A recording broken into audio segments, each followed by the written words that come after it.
Udah tapi kan mah.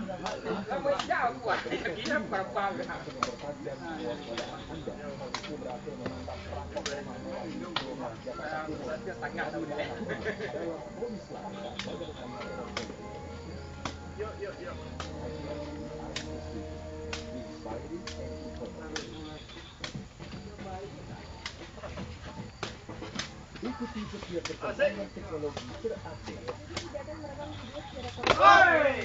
Temukan inovasi dari dunia teknologi yang kaya akan penemuan canggih dan futuristik. Dalam Tekno Update, hadir pada hari hanya di iMusic Inspired and Informative.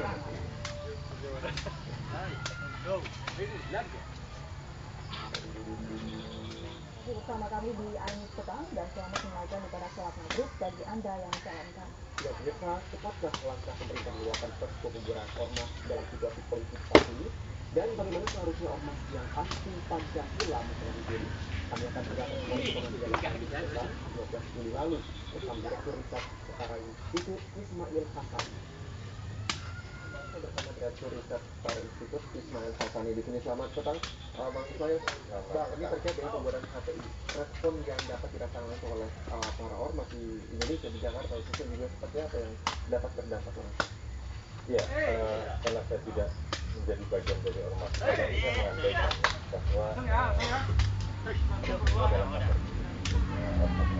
yang selama ini melakukan sebagai Pancasila atau mengganggu kohesi sosial, kemajemukan dan publik dan seterusnya. Jadi dia merupakan kabar buruk karena ada banyak mekanisme yang sebenarnya cukup baik di dalam undang-undang sebelumnya 17/2013 kemudian dipangkas oleh Perpu Nomor 2 Tahun 2017. Memang kebebasan berserikat ini adalah bagian dari hak asasi manusia yang dijamin oleh konstitusi oleh hukum internasional, tetapi dia juga sebenarnya bisa dibatasi.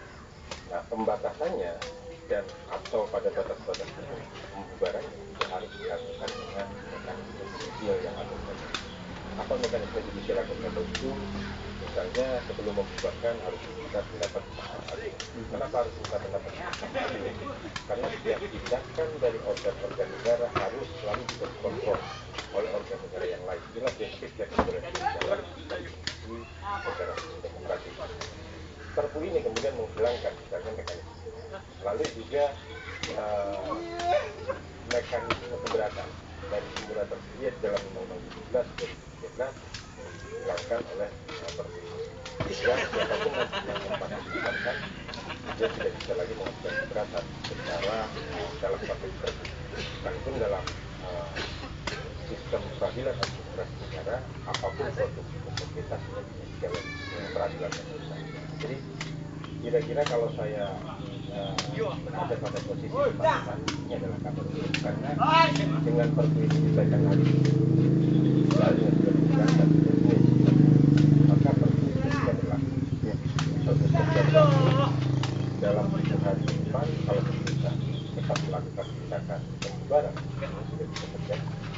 Karena dalam Perpu ini peringatan tidak lagi dikenal peringatan 1, 2, 3 tidak ada. Baik, nah ini yang cukup menarik pertanyaan kita dari tadi di pada ternyata sebenarnya sebaruan saat ini Perpu ini dikeluarkan dalam studi politik Indonesia yang saat ini. Ya, sebenarnya secara fisik atau secara aktual kita sulit meyakini bahwa situasi revisi sedang dilakukan.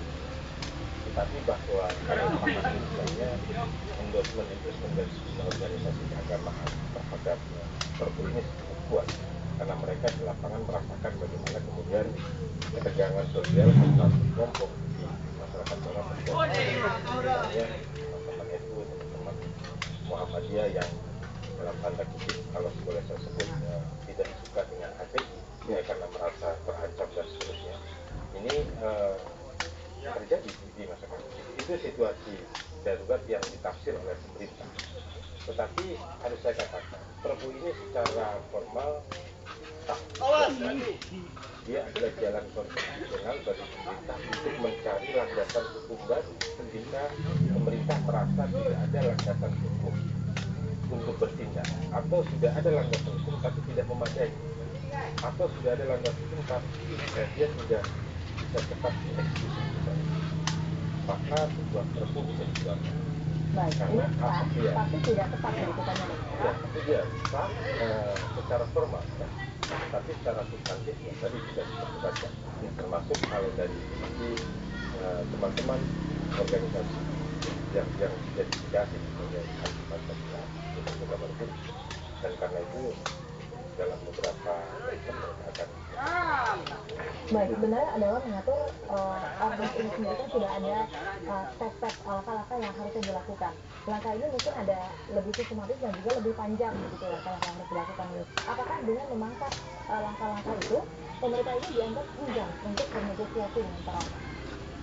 Iya, kesimpulan sederhananya memang seperti itu. Peringatan itu 1, 2, dan itu waktunya 30 hari. Jadi untuk peringatannya lalu penghentian kegiatan dan baru kemudian bersangkutan kebesaran itu. Hitungan saya kira-kira butuh waktu 6 bulan. Tetapi kemudian pemerintah ingin mengambil jalan cepat karena sekali lagi seberapa berbahaya revisi ini yang paling tahu memang pemerintah dan unsur keamanannya, karena mereka meyakini tidak ada bukti dan lain sebagainya, dan itu sah sebagai dalil mengeluarkan perpu, karena arti kegentingan memaksa sebagai dalil mengeluarkannya perpu itu sudah diperluas, termasuk soal adanya kekosongan hukum atau ada produk hukumnya tetapi tidak cepat berjalan. Nah memang saya sepakat mestinya peringatan sebulan itu yang jadi harus sejak awal. Saya 2 tahun 3 tahun terakhir sebenarnya juga sudah memperdebatkan soal isu pembubaran ormas, tetapi memang kemudian tadi ya pemerintah dugaan saya tidak melakukan langkah-langkah itu. Nah apakah kemudian ada dimensi politik dalam membaca ancaman ini? Ya tentu saja sangat terjadi, karena kita tahu misalnya KPI organisasi yang berjumlah jumlah tercatat ya jumlah yang disegel tapi survei kami 2010 saja generasi muda Jabodetabek itu 30 gagasan perjuangan. Jadi artinya mungkin elemen-elemen negara hari ini mempunyai misi yang mengancam